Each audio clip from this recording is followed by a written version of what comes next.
नमस्कार, मैं हूं संजय शर्मा। आप देख रहे हैं 4 PM न्यूज़ नेटवर्क। मैं आज आपको एक ऐसे शख्स से मिलवाना चाह रहा हूं जिससे आपको बहुत हिंदू दर्शन या मैं ये कहूं कि जीवन का दर्शन समझने की एक अच्छी-सी अनुभूति होगी। सन्यासी अलग-अलग रूप में आप देखते हैं, आप सब देखते हैं, सुनते हैं, समझते हैं। लेकिन इस्कॉन में आप में से बहुत सारे लोग इस्कॉन मंदिर में जाते होंगे। मैं जहाँ रहता हूँ, मेरे अड़ोस-पड़ोस के भी बहुत लोग इस्कॉन मंदिर में जाते हैं, मेरी पत्नी भी जाती है और कुछ तो अलग होता है इस्कॉन में। कुछ शांति की अनुभूति होती है, कुछ भगवान के साथ आपके रिश्तों की अनुभूति होती है। तो इस्कॉन कई सामाजिक काम भी करता है। मैं इस समय हैदराबाद में हूँ और हैदराबाद में इस्कॉन का एक बड़ा काम गरीबों को खाना खिलाना होता है। तो यहाँ पे एक संस्था अक्षय पात्रा के साथ इस्कॉन के तालमेल और बहुत बड़े हज़ारों आदमियों को रोज़ सिर्फ ₹5 में खाना खिलाना। तो इस्कॉन का जो हेड्स हैं इस समय संभाल रहे हैं इस्कॉन के, बहुत नौजवान ब्रह्मचारी मेरे साथ हैं। हम बातचीत शुरू करते हैं और आपको लगे, मुझे यकीन है मैं इनसे इंटरव्यू शुरू करने से पहले जब मैं इस्कॉन को समझने की कोशिश कर रहा था, क्योंकि मैं भी बहुत नहीं जानता था, तो मुझे इनके चेहरे का तेज नौजवान लगे मुझे और मैंने इनसे बहुत सारी बात की, अध्यात्म की, भागवत गीता की और मुझे बहुत अच्छा लगा। तो मैं तो बस इनफॉर्मल बातचीत करने आया था, किचन के बारे में जानने आया था, लेकिन मुझे इनकी बातचीत से लगा कि इस्कॉन के बारे में आपको और जानना चाहिए, पूरा सिस्टम समझना चाहिए। तो मैं आज सुनवा रहा हूँ, पूरा इंटरव्यू सुनिएगा, आपको बहुत सारी चीज़ें पता चलेंगी, आपको अपने जीवन से जुड़ी हुई और आपको अपने धर्म से जुड़ी हुई। शुक्रिया कौंतेदास जी। आपका पूरा नाम मैं थोड़ा सा उच्चारण में गलती कर रहा हूँ। कौंतेय दासा। कौंतेय दास, हाँ। कौंतेय का मतलब होता है कुंती पुत्र। कुंती तो भगवत गीता में कृष्ण भगवान अर्जुन को काफी बार बोलते हैं। वैसे तो 5 पांडव भी होते हैं, लेकिन अर्जुन को स्पेसिफिकली बोला कुंती पुत्र बोलते हैं, उन्हीं के नाम से आपने। उनके दास। ये आपका ओरिजिनल नाम नहीं होगा ना, जब आपने दीक्षा दी होगी? ये नाम तब बदला हुआ होगा? तो मेरा ओरिजिनल नाम, पहले लीगल नेम कुशल अग्रवाल था। कुशल तो अग्रवाल। 2008 में मैंने इस्कॉन बैंगलोर ज्वाइन किया। 2008 में? हाँ जी। तो आपकी आयु तो अभी भी बहुत छोटी लग रही है। जब आपने ये शुरू किया होगा तो कितने वर्ष की आयु? मैं करीब 21 साल का था जब ज्वाइन किया। 21 साल हाँ की। जी, हाँ जी।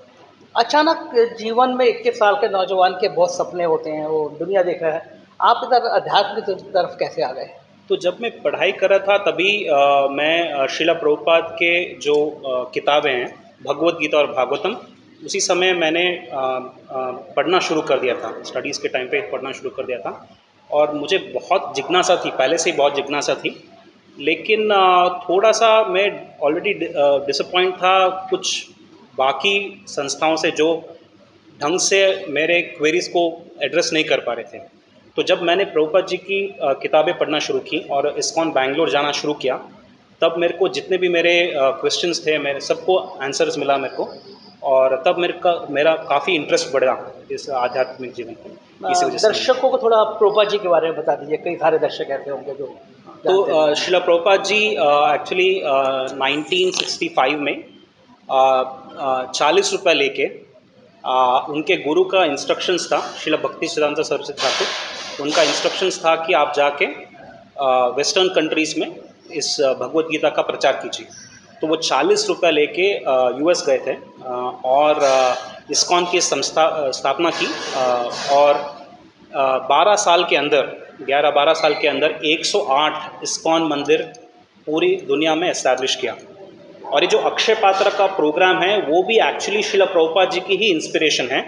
एक्चुअली 1970s में श्रीला प्रभुपाद जी मायापुर में थे, मायापुर वेस्ट बंगाल में आता है। तो वहाँ पे एक मंदिर का एस्टैब्लिशमेंट, मंदिर बना था वहाँ पे, और एक फेस्टिवल ख़त्म हुआ था, तो प्रभुपाद जी अपने रूम में थे और फिर उनको थोड़ा से बच्चों की आवाज़ सुनाई दी, रो रहे थे बच्चे। तो वो जब अपनी खिड़की खोले और देखा, तो कुछ बच्चे स्ट्रीट डॉग्स, कुत्तों के साथ झगड़ा कर रहे थे, स्क्रैप्स ऑफ फूड के लिए, रोटी के लिए झगड़ा हो रहा था। तो उनको वो सीन देख के उनको बहुत ही दुख हुआ कि जहाँ पे भगवान का मंदिर बन रहा है, भगवान पिता है हमारे, तो कोई किसी को भी भूखा नहीं रहना चाहिए।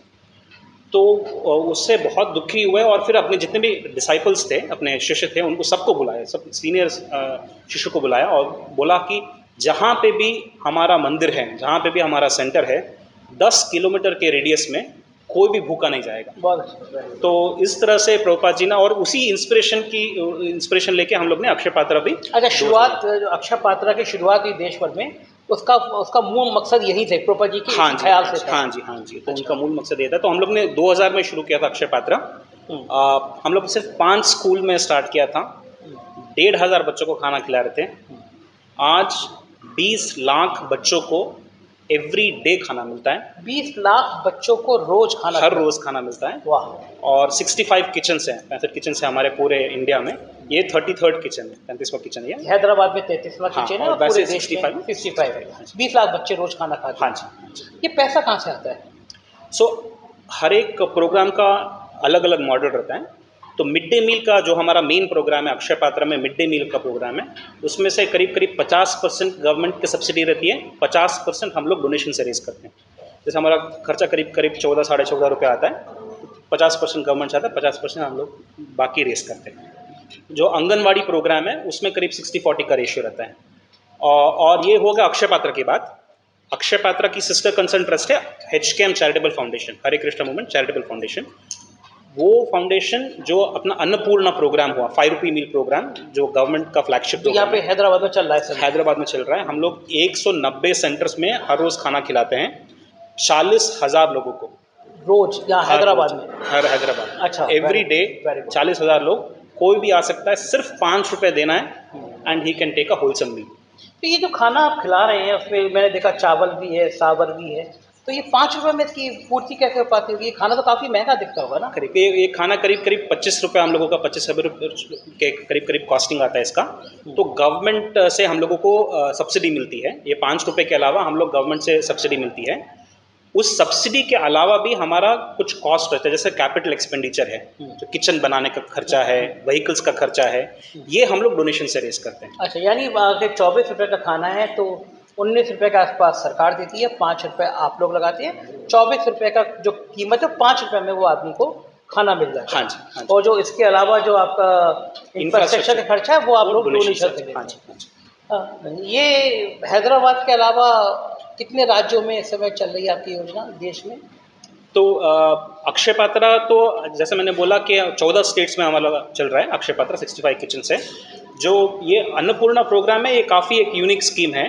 5 रुपये वाली। 5 रुपये वाली जो प्रोग्राम है बहुत कम जगह पे चल रहा है। जयपुर में हमारा अक्षय कलेवा करके प्रोग्राम अभी भी चल रहा है, बहुत बढ़िया से चल रहा है।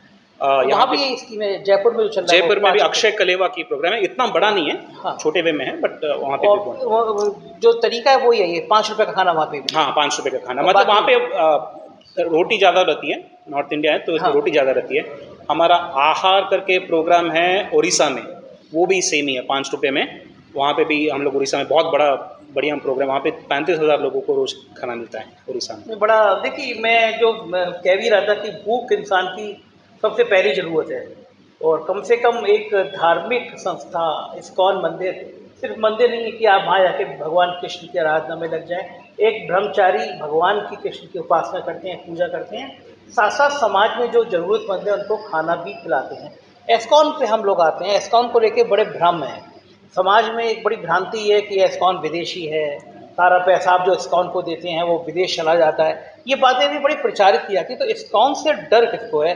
ऐसी बातें क्यों इस्कॉन को लेके कही जाती हैं? सबसे पहले चीज़ है कि इस्कॉन जो भी संस्था बहुत अच्छा करती है तो कुछ लोग हमेशा आलोचना करते रहते हैं। और अनफॉर्चुनेटली क्या होता है कि उसके काफ़ी वेस्टेड इंटरेस्ट रहते हैं जो संस्था को ग्रो नहीं देख नहीं सकते हैं, संस्था को ग्रो होने का। इस्कॉन मॉडल जो है वो बहुत ही डिसेंट्रलाइज मॉडल है। हमारे जो आचार्य हैं श्रील प्रभुपाद जी, वो कभी भी एक पर्सनालिटी सेंट्रिक ऑर्गेनाइजेशन नहीं बनाए। वो हमेशा एक ऑर्गेनाइजेशन बनाए जिसमें साथ मिलकर काफ़ी लोग डिसीजंस लेते हैं। एक आदमी के सेंटर अराउंड संस्था नहीं है। तो जो हमारी भी एक गवर्निंग बॉडी काउंसिल है, तो वो मेन डिसीजंस लेते हैं। हम इस्कॉन बैंगलोर के जो गवर्निंग बॉडी काउंसिल है वो डिसीजंस लेते हैं। और हर एक हमारा जो हम लोग इस्कॉन बैंगलोर से संबंधित हैं, हमारा हरे कृष्णा मूवमेंट इस्कॉन बैंगलोर से संबंधित है। और जो डोनेशन हम लोगों को आते हैं, आप बिलीव नहीं करेंगे, पूरा लोकल डोनेशन जाते हैं। आप फॉरगेट बाहर का डोनेशंस, और बाहर पैसा भेजने का तो बहुत दूर की बात है। जो भी डोनेशंस हम हैदराबाद से, अगर हम लोगों का मंदिर है बंजारा हिल्स में, तो वो डोनेशंस पूरा हैदराबाद से आता है, हैदराबाद में ही खर्चा होता है, तो पूरा लोकलाइज्ड है। तो ये कोई भी मतलब जो ये अफवाह फैलाई जाती है कि इस्कॉन का पैसा बाहर जाता है बाहर देशों में, बहुत गलत है, बहुत अनफॉर्चुनेट है। इस्कॉन दुनिया के कितने देशों में इस्कॉन? काफ़ी ऑलमोस्ट हर देश में है। तो हम लोग इस्कॉन बैंगलोर से संबंधित हैं। तो हमारा यूएस में सेंटर्स हैं, सिंगापुर में सेंटर्स हैं, मलेशिया में सेंटर्स हैं, इंडिया में काफ़ी सारे सेंटर्स हैं। तो हम लोग इस्कॉन बैंगलोर के सेंटर्स इन सब जगह पे हैं। इस्कॉन देश में 2 हिस्सों में है। हाँ, इस्कॉन बैंगलोर का एक ग्रुप है और इस्कॉन मुंबई का एक ग्रुप है। दो ग्रुप। हाँ, आप लोग इस्कॉन हम लोग इस्कॉन बैंगलोर से। बैंगलोर हाँ से जी, जुड़े। हाँ जी। तो आप इतनी छोटी आयु में संन्यास ब्रह्मचारी बन गए, कितने साल हो गए? 14 साल के आसपास हो गए अब तो, है ना? हाँ जी, हाँ जी। लोगों को बड़ी कौतूहल रहती है, आपकी दिनचर्या क्या होती है आप लोगों की? तो हम लोगों का एक बहुत ही बढ़िया साधना प्रोग्राम है।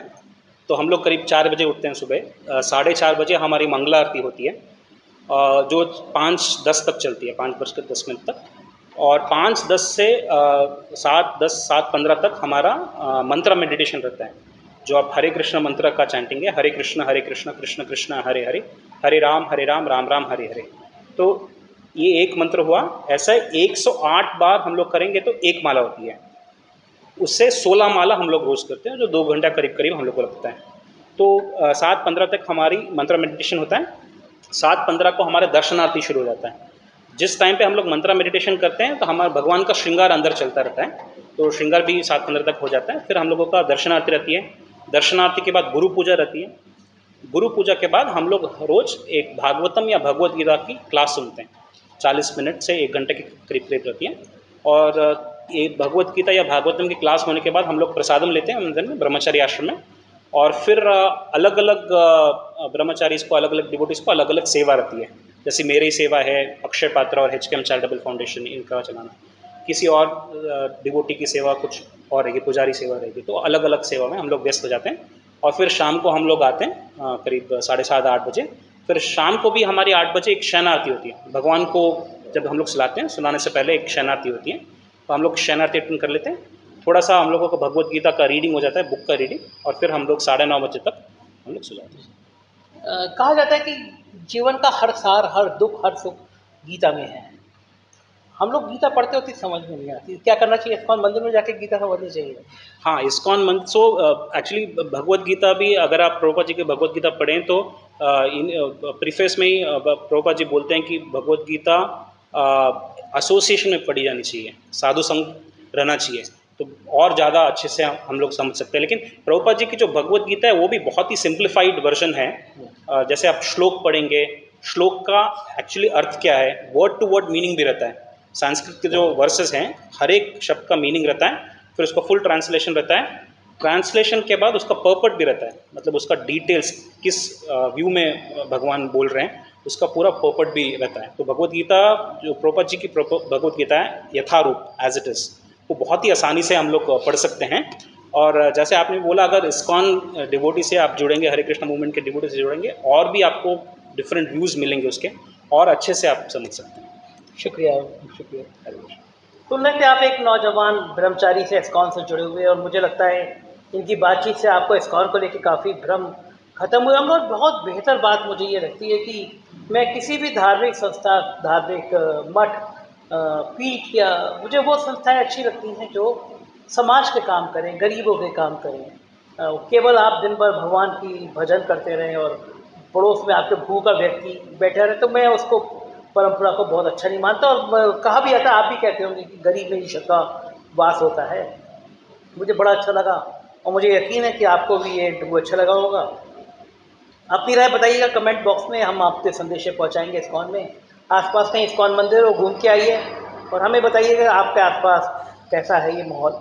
शुक्रिया, थैंक यू। हरे कृष्ण।